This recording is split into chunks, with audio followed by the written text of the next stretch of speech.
अभिव्यक्ती. प्रश्न 6वा अभिव्यक्ती. बदलत्या गावगाड्यात आजीला जागाच उरली नहीं. तो अभिव्यक्ति भी क्या होता है ना, जैसे एक सोमत के जैसा ही होता है ये. इसमें भी तुम लोगों का ही तुम लोगों को ओपिनियन देना होता है. लेकिन अभी क्या होता है ना, अभिव्यक्ति में जनरल क्वेश्चंस आप लोगों को पूछे जाते हैं रिलेटेड टू लेसन्स. ओके, अभी ये जो अभिव्यक्ति में जो पहला सवाल दिया है उन्होंने, बदलत्या गावगाड्यात आजीला जागाच उरली नाही या विधानाबाबत तुमचे मत सविस्तर लिहा. अभी बदलता गावगाड़ा मीन्स क्या? अभी जो हम लोग भी मॉडर्न पीरियड में रह रहे, पहले कैसे गांव में लोग रहते थे और ऐसा एक एरिया होता था गांव का, उसमें एक आजी होती थी, फिर वो सब गांव में ऐसा उसका सब रिस्पेक्ट करते थे उसकी. जिस तरह से टाइम चेंज होते गया, तो जब गांव में एक आजी का जो रोल होता था ना, पूरे गांव की आजी करके एक जो रोल होता था, तो वो आजी अब गायब हो गई है. ठीक है, तो इसके बारे में तुम लोगों का क्या ओपिनियन है, इसमें आप लोगों को लिखने के लिए कहा है.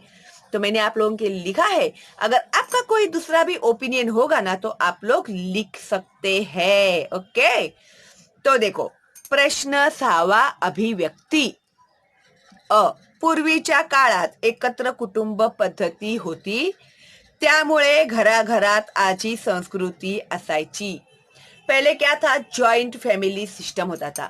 ठीक है, एकत्र कुटुंब पद्धति यानी जॉइंट फैमिलीज होती थी. तो सब ब्रदर्स, नाना, काका, मामा, मामा नहीं यानी चाचा, चाची, ग्रैंड मदर, ग्रैंड फादर, उनके बच्चों के बच्चे, इस तरह से एक फैमिली में 40-50 लोग रहते थे.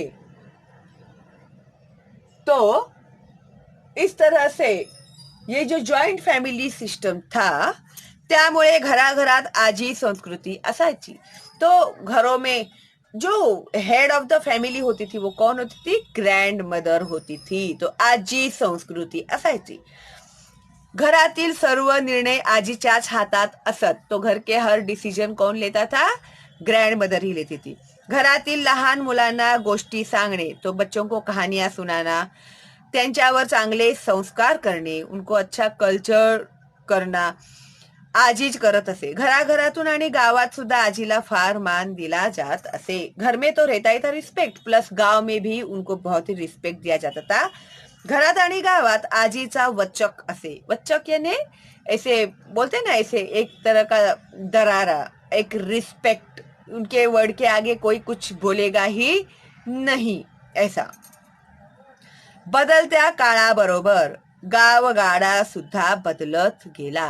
अभी जैसे जैसे दिन चेंज होते गए, तो ये जो गावगाडा था ना, वो भी चेंज होता गया. तो लोगों का रहन सहन भी चेंज हो गया. एकत्र कुटुंब पद्धती बंद झाली. अभी जॉइंट फॅमिली सिस्टम जो था वो पूरा बंद हो गया है. जागेच्या अभावामुळे कुटुंब वेगवेगळे राहू लागले. द शॉर्टेज ऑफ प्लेस, घर छोटे पड़ने लगे लोगों को रहने के लिए. इसके लिए फिर अभी सब लोग क्या करते हैं? सेपरेट ही रहते हैं. नवरा बायको कामावर जाऊ लागले. अभी हस्बैंड भी काम पे जाता है और वाइफ भी काम पर जाती है. मुलांना पाळणा घरात ठेवण्यात येऊ लागले. अभी जो बच्चों को होता है वो बेबी सिटिंग में रखते हैं. पाळणा घर यानी बेबी सिटिंग. ठीक है, तो लिख के रखना अगर आपको नहीं मालूम है तो उसका मीनिंग. आजी आजोबांची जागा गावी किंवा वृद्धाश्रमात झाली. तो अभी इन लॉज के लिए तो जगह ही नहीं बची. तो उन लोगों को या तो ओल्ड होम में रखते हैं, वृद्धाश्रम में रखते हैं, क्या बोलते हैं उसको, ओल्ड एज होम में रखते हैं, और या तो फिर गांव में ही वो लोग रहते हैं. एक घर होता है, वो बेचारे दोनों रहते हैं, और बेटे लोग जो होते हैं वो लोग पैसे भेजते हैं. तो इस तरह से उन लोग का जीवन निकल जाता है. ठीक है, आणि मुलांपासून आणि नातवंडांपासून, अपने बेटों से और अपने पोते पोतियों से आजी दूर गेली आणि गावगाड्यातील आजीचे अस्तित्व नाहीसे झाले. तो इस तरह से ये जो आजी का जो एक अस्तित्व था ना गांव में वगैरह, तो वो क्या हो गया? खत्म हो गया. ठीक है.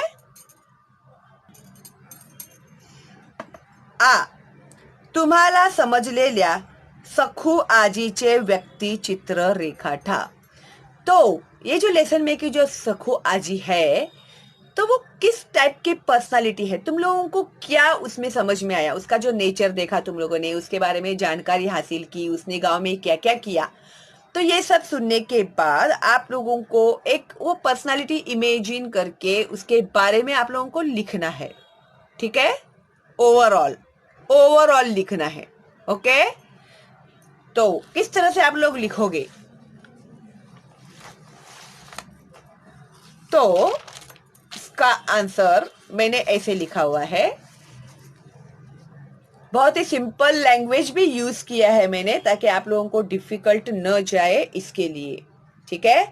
तो मैं जब भी आंसर्स लिखती हूँ या मैं जब भी कुछ सिखाती हूँ ना आप लोगों को, तो मैं नहीं रहती हूँ। तो मैं जो भी सोचती हूँ ना, वो तुम लोगों के एंगल से सोचती हूँ कि बच्चों को क्या क्या प्रॉब्लम्स हो सकते हैं, ये है क्वेश्चन। तो सामने वाला जो मेरा बच्चा है वो क्या सोचता है इसके बारे में, उसको कितना समझ में आता है, तुम लोग को पता नहीं है। मुझे है ना वो I don't know, six sense है वो। तुम लोग क्या सोचते हो ना, मुझे इधर पता चलता है कि आप, इसके लिए मैं जो आंसर्स लिखती हूँ ना, वो आप लोगों के एंगल से लिखती हूँ कि आप लोगों को किस तरह से इजी भी पड़े और आप लोगों को किस तरह से पूरे मार्क्स भी मिले, ठीक है। तो चलो भाई देखते हैं क्या है इसका आंसर। तो सखू आजी 90 वर्षाची होती, 90 एज था उसका। हातात काठी घेऊन गावभर फिरायची, हाथ में लकड़ी रहता था और लकड़ी लेके गांव भर घूमती रहती थी। वाकून कमान झालेला शरीर, अभी ओल्ड एज में ना एक ऐसे शेप आता है ना, जैसे वो पीठ थोड़ा बेंड हो जाता है ऐसे, तो उसको बोलते हैं कमान, ओके। तो देखो इस तरह से एक फिगर ऐसा हो जाता है ना, जो ओल्ड होता है इंसान, तो इसे कहते हैं कमान, ठीक है। वाकून कमान झालेलं शरीर, चेहरा सुरकुत्यांनी भरलेला, फेस के ऊपर व्रिंकल्स आते हैं ना ओल्ड एज में, तो उसे कहते हैं सुरकुत्या, ठीक है। तर चेहरा सुरकुत्यांनी भरलेला, ती नेहमी कवितेत म्हणीत बोलायची, हमेशा कविता और वो म्हण में बात करती थी। तो म्हण याने वो बोलते ना, अति तिथं माती, काखेत कळसा आणि गावाला वळसा, तो ये म्हण होते हैं। तो ये हिसाब से बोलायची। लोकांना गोळा करून गोष्ट सांगायची, लोकांना नहीं, लहान मुलांना गोळा करून गोष्ट सांगायची। गावातील प्रत्येक कार्याती पुढाकार घेत असे, हर गांव के प्रोग्राम में वो पार्ट लेती थी। गाव बैठकीत तिने सातबा घोरपड्यांच्या मुलाला करारीपणाने न्याय मिळवून दिला। गावात प्रौढ साक्षरतेचा वर्ग मीन्स एडल्ट लोगों के जो एजुकेशन होते हैं ना, ओल्ड एज में जो होते एजुकेशन देते हैं ना, लिटरेट करते हैं लोगों को, उसे कहते हैं प्रौढ़ साक्षरता, ठीक है। जो बड़े बूढ़े होते हैं, जो अनएजुकेटेड होते हैं, उन लोगों को एजुकेट करना, प्रौढ यानी एडल्ट। वर्ग चालवण्यात पुढाकार घेतला, गावच्या सरपंचाला साक्षर केले, गावच्या पहिल्या पोलिसाचा तिने सत्कार केला, लेखकाला मास्तर बनवला, गावात सखू आजीला मान होता आणि संपूर्ण गाव तिचा गोतावळा होता।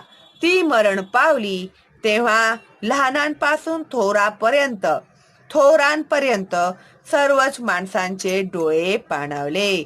तो जैसे ही वो सखू आजी का डेथ हो गया, तो छोटे बच्चे से लेकर बड़े बूढ़े भी रोए सखू आजी की मौत होने के बाद, ठीक है। तो ओवरऑल उसका गांव में क्या था, किस तरह की पर्सनालिटी थी, वो हम लोगों ने यहाँ पर लिखा हुआ है, ओके।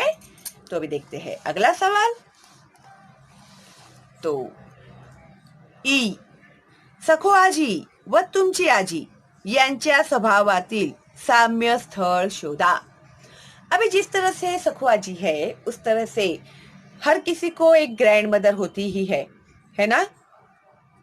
बहुत लकी होते हैं वो लोग जिन्हें ग्रैंड मदर होती है, ठीक है। जिन्हें नहीं होती उन लोगों को उनका वैल्यू पता होता है। तो देखो भाई, मैंने लिखा हुआ है ये मेरे ग्रैंड मदर के बारे में, तो आप लोगों के ग्रैंड मदर के बारे में आप लोग लिख सकते हैं, ठीक है। तर माझी आजी सुद्धा सखू आजीसारखीच गाव गोतावळ्यात राहणारी होती.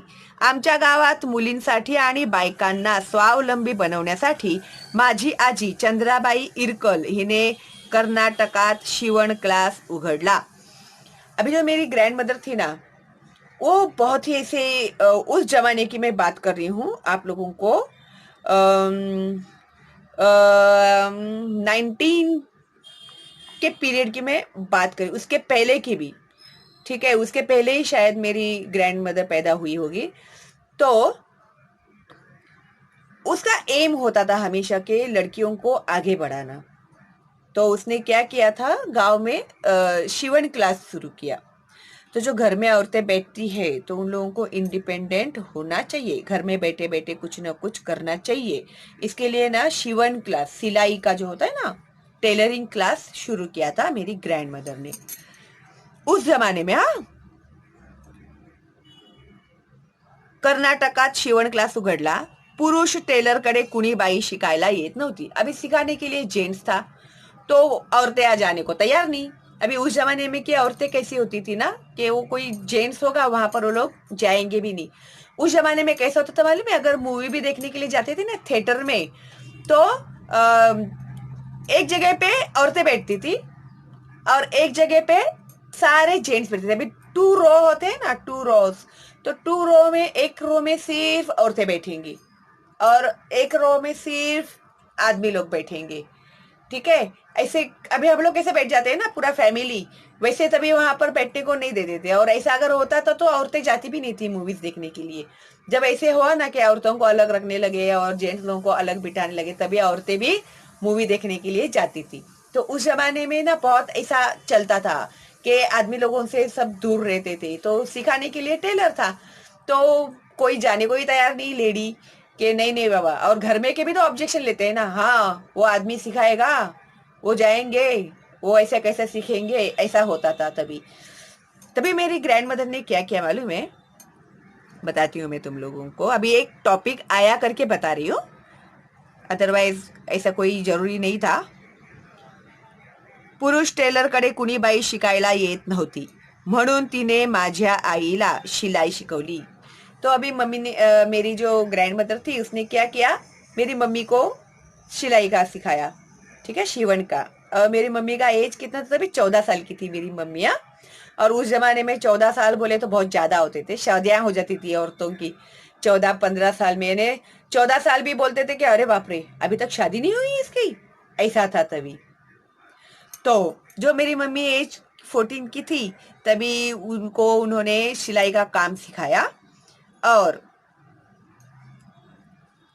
आणि वयाच्या 16व्या वर्षी माझी आई सुशीला कलबुर्गी हिला त्या शिवण क्लासची शिक्षिका बनविले।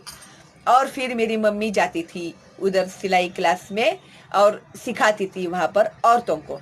तो जब मेरी मम्मी जाने लगी ना सिखाने के लिए, तो जो औरतें होती थी ना, हाँ आई बड़ी इतनी छोटी सी है और टीचर है ये, देखो जरा कैसे जा रही है साड़ी पहनकर, ऐसे करके शुरू शुरू में गांव की जो औरतें होती थी ना, वो बैठते गप्पा मारने के लिए। तो जब मेरी मम्मी जाती थी तो हमेशा मेरी मम्मी को वो लोग ताना मारते थे, तो मेरी मम्मी इग्नोर करती थी, क्योंकि वो एजुकेटेड थी ना, वो लोग को अभी वो अनएजुकेटेड है तो उनके बारे में क्या कोई कर सकता है।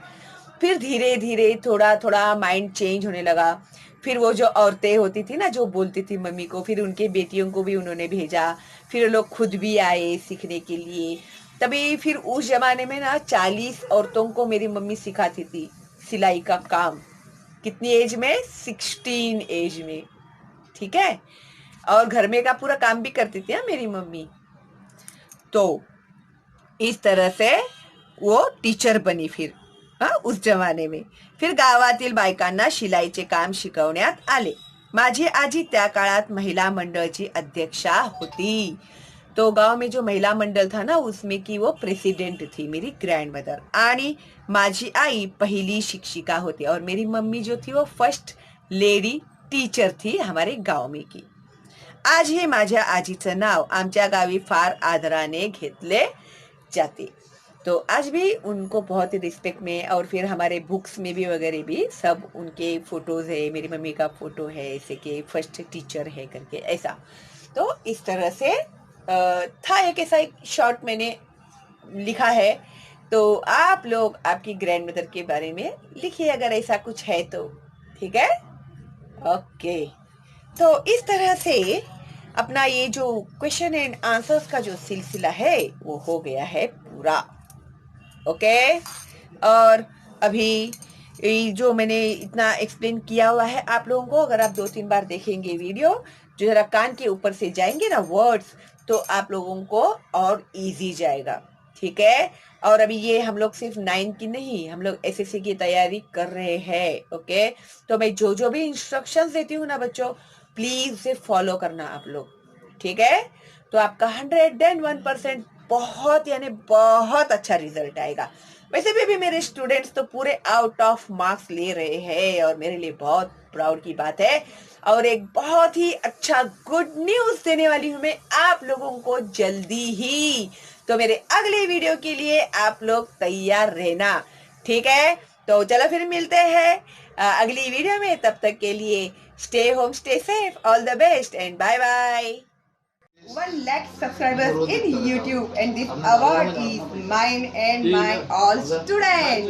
Okay, now let's celebrate this award. Congratulations. Thank you. He is my life partner. Team member. Supported you lot. He is my team member. He supported me. इन्होंने मुझे सपोर्ट किया, इसके लिए मुझे ये अवार्ड मिला है, क्योंकि इसके लिए फैमिली को भी तो कॉम्प्रोमाइज करना पड़ता है ना। और अभी मैं मिलाती हूँ हमारे टीम मेंबर से। अभी और एक टीम मेंबर है, माय डॉटर। ओके, तो ये भी मुझे सपोर्ट करती है बहुत ज्यादा, ठीक है? ये अवार्ड की हकदार ये भी है। तो this award goes to her also, ठीक है? And he is my son. तो इसने भी बहुत सपोर्ट किया है मुझे, तो इसके लिए ये अवार्ड जाता है इसे भी। Congrats. And